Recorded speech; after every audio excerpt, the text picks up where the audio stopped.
వాళ్ళ అంబటి రాంబాబు గారి మీద జరిగినటువంటి హత్యాయత్నం ఏదైతే ఉందో అది పెమ్మసాని గారి ఆదేశాల మేరకు మన గల్లా మాధవి గారి ఆధ్వర్యంలో ఆవిడ పర్యవేక్షణలో పోలీసు వారి సహకారంతో జరిగినటువంటి ఈ హత్యాయత్నాన్ని పార్టీలకు అతీతంగా అందరూ ఖండిస్తుంటే ఆవిడ తిరిగి మరుసటి రోజు ప్రెస్ మీట్ పెట్టి లైవ్లో బెదిరింపులకు దిగారు.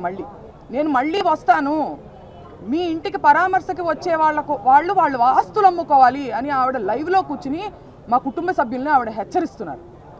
దీన్ని ఎలా చూడాలో నాకు అర్థం కావట్లా. ఒక పక్కనేమో నేను సారీ అడగడానికే వచ్చానని చెప్తున్నారు, ఒక పక్కనేమో పరామర్శ అనే పదాన్ని ఉపయోగిస్తున్నారు.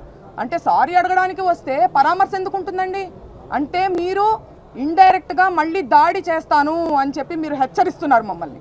మీరేమనుకుంటున్నారు? గల్లా మాధవి గారిని నేను సూటిగా అడుగుతున్నా, మీరు మొదటిసారిగా ఎమ్మెల్యేగా గెలిచారు, మీకు ఇంత అధికార అహంకారం పనికి రాదు. మీరు వ్యవస్థల కన్నా పవర్ఫుల్ అనుకుంటున్నారా? న్యాయ వ్యవస్థ కన్నా, పోలీసు వ్యవస్థ కన్నా మీరు పవర్ఫుల్ అనుకుంటున్నారా? మీరు శాసనసభ్యులు కావచ్చు, సీఎం కావచ్చు, మినిస్టర్ కావచ్చు, వ్యవస్థలకు లోబడి పనిచేయాలనే ఇంకితం మీకు లేదా అని నేను ఈ సందర్భంగా నేను ప్రశ్నిస్తున్నాను ఆవిడని. అలాగే పెమ్మసాని గారు, ఆయన చాలా చదువుకొని దేశ విదేశాలు తిరిగి రాజకీయాల్లోకి వస్తున్నారు అంటే నిజంగా పార్టీలకు అతీతంగా ఒక ఎడ్యుకేటెడ్ పర్సన్గా ఆయన ఏదో ఇక్కడ ఉన్నటువంటి బురద రాజకీయాల్ని ప్రక్షాళన చేస్తారని నేను అనుకుంటే, జనం కూడా అనుకుంటే ఆయన ఇక్కడ ఉన్నటువంటి బురద రాజకీయాలను ఇంకా భ్రష్టు పట్టించే విధంగా ఆయన ఆలోచన విధానం ఉండడం చాలా దురదృష్టంగా నేను భావిస్తున్నాను. అలాగే ఆఫీసుకి ఇంటికి నిప్పు పెడతారా? ఆఫీస్కి ఇంటికి నిప్పు పెట్టారు, పక్కనున్న ఇళ్లకి ఆ నిప్పు అంటుకుంటే మొత్తం పక్కన ఇళ్లలో ఉన్నటువంటి సామాన్య ప్రజానికం వాళ్ళకి ఇబ్బంది కలుగుతుందనే విచక్షణ మీరు కోల్పోయారా? కక్షతో మీ కళ్ళు మూసుకుపోయినాయా అని నేను ప్రశ్నిస్తున్నాను. ఇదే సందర్భంలో ఆవిడ నన్ను అడుగుతున్నారు, మీ పిల్లలకి ఏం మెసేజ్ ఇస్తున్నారు మీరు? మీ నాన్నగారు ఇలా మాట్లాడుతుంటే దీన్ని మేము ఊరుకుంటే మీరు ఏం మెసేజ్ పంపిస్తున్నట్టు ముందు తరాలకి అని అంటున్నారు. నేను ఆవిడని సూటిగా అడుగుతున్నా, మీరేమి మెసేజ్ ఇస్తున్నారు మీ పిల్లలకి? న్యాయాన్ని మీ చేతిలోకి తీసుకోమని మీరు మెసేజ్ ఇస్తున్నారా?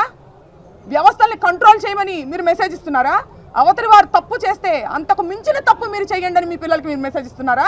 నేను ఇవ్వట్లేదు. న్యాయం ఒకటి ఉంటుంది, దాని పని అది చేసుకుపోతుంది, మనం వ్యవస్థలకి లోబడి మనం ఉండాలి అనే నేను మెసేజ్ ఇస్తున్నాను. ఏ చట్టం చెప్పిందమ్మా రాళ్ళు కర్రలు తీసుకుని ఇంటి మీదకి వచ్చి సారీ అడగమని ఏ చట్టం చెప్పిందో ఆవిడ నాకు తెలియజేయాలి, నేను తెలుసుకుంటాను. అలాగే ఇవాళ రాంబాబు గారు రెడ్ బుక్ని నేను కేర్ చేయను అని చెప్తున్నారు.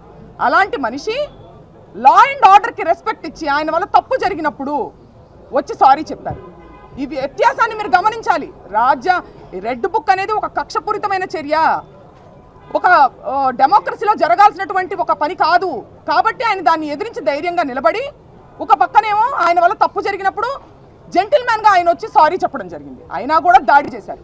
కానీ నేను చెప్తున్నాను, ఇవాళ అంబటి రాంబాబు గారు 2000 మంది చుట్టుముట్టిన ఇంటిని లోపల కూర్చుని ఒక్కళ్ళే రాళ్ళు రువ్వుతున్నా, కత్తులు దూస్తున్నా, గుణపాలు గోడల్లో నుంచి దిగుతున్నా ధైర్యంగా కూర్చున్నారు.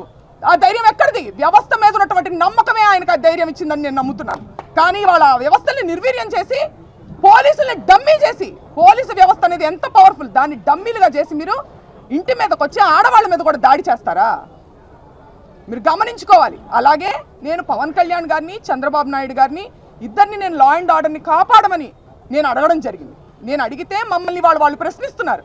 పవన్ కళ్యాణ్ గారు మీరు ఇప్పుడు గుర్తొచ్చారా, మీకు ఇప్పుడు గుర్తొచ్చారా అని మమ్మల్ని ప్రశ్నిస్తున్నారు. నేను వాళ్ళని సూటిగా అడుగుతున్నా, పవన్ కళ్యాణ్ గారిని తల్లిని తిట్టి మీరు ఓట్ల కోసం వచ్చేసరికి మీకు పవన్ కళ్యాణ్ గుర్తు రావచ్చునా? మాకు మటుకు లా అండ్ ఆర్డర్ని కాపాడడానికి పవన్ కళ్యాణ్ గారు డిప్యూటీ సీఎంగా ఉన్నప్పుడు మేము అడగకూడదు ఆయన్ని? ఇదే న్యాయం అని నేను అడుగుతున్నా. నన్ను ప్రశ్నించే వాళ్ళందరినీ నేను అడుగుతున్నాను, మీరు పవన్ కళ్యాణ్ తిట్టినటువంటి వ్యక్తులను వాటేసుకుని మీరు నన్ను ఈ ప్రశ్న అందిస్తున్నారని సంధిస్తున్నారు ఈ ప్రశ్న నాకు.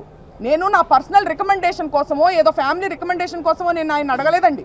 నేను అడిగింది లా అండ్ ఆర్డర్ని కాపాడమని ఒక డిప్యూటీ సీఎంగా ఆయన నేను అడిగాను. తద్వారా అంబటి రాంబాబు గారు ఇతరులు కాపాడబడతారు లా అండ్ ఆర్డర్ని కాపాడినప్పుడు.